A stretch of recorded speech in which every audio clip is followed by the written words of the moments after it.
चलिए सीधे लिए चलते हैं आपको छत्तीसगढ़ के राजनांदगांव में, जहां समाधि स्मृति महोत्सव में शामिल हुए केंद्रीय गृह मंत्री अमित शाह और उनके साथ छत्तीसगढ़ के सीएम विष्णुदेव साय भी मौजूद नजर आ रहे हैं। और ऐसे में गृह मंत्री अमित शाह क्या कुछ कह रहे हैं, सुनवाते हैं। विश्व भर के राष्ट्राध्यक्षों को गया, वहां प्राइम मिनिस्टर ऑफ इंडिया की जगह प्राइम मिनिस्टर ऑफ भारत लिखकर निमंत्रण।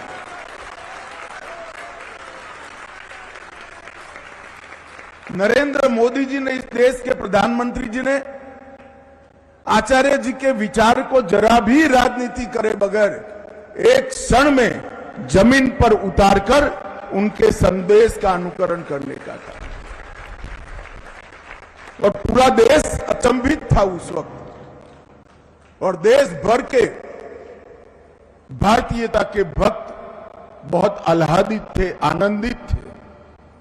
और ये मूल विचार, ये आंदोलन आचार्य महोदय का था।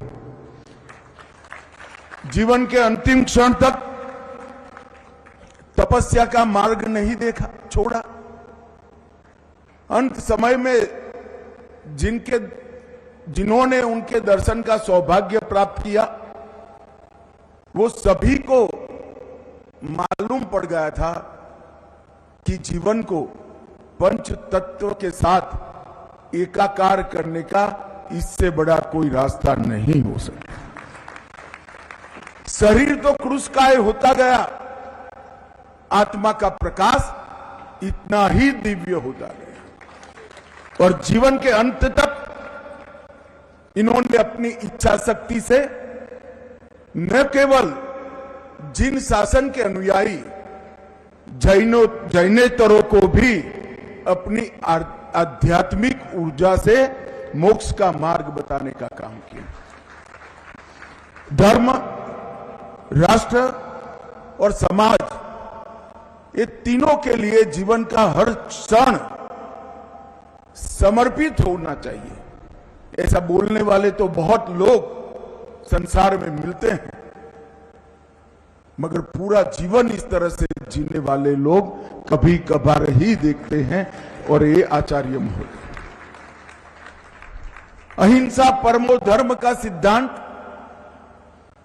किसी की भी आलोचना करे बगैर समग्र विश्व में आज के समयानुकूल व्याख्या कर प्रस्तापित करने का काम आचार्य विद्यासागर जी महाराज ने। जैन धर्म के सारे सिद्धांत जरा भी छेड़खानी करे बगैर पूरा जीवन, न केवल उनका, उनके शिष्यों का भी उसी रास्ते पर चले, इसका उन्होंने आग्रह रखा। और आज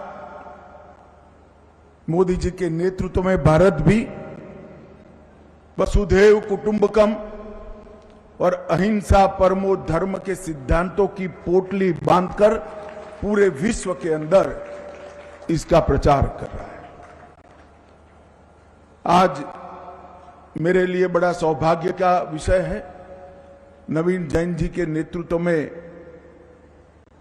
डोंगरगढ़ के सारे कार्यक्रम के आयोजक मुझे मिलने के लिए आए थे कि आचार्य महोदय की समाधि की पहली वर्षगांठ पर 100 रुपये का सिक्का उनके स्मारक में रिजर्व बैंक ऑफ इंडिया जारी करें और 5 रुपये का एक कवल लिफाफा आचार्य जी के जीवन कवन को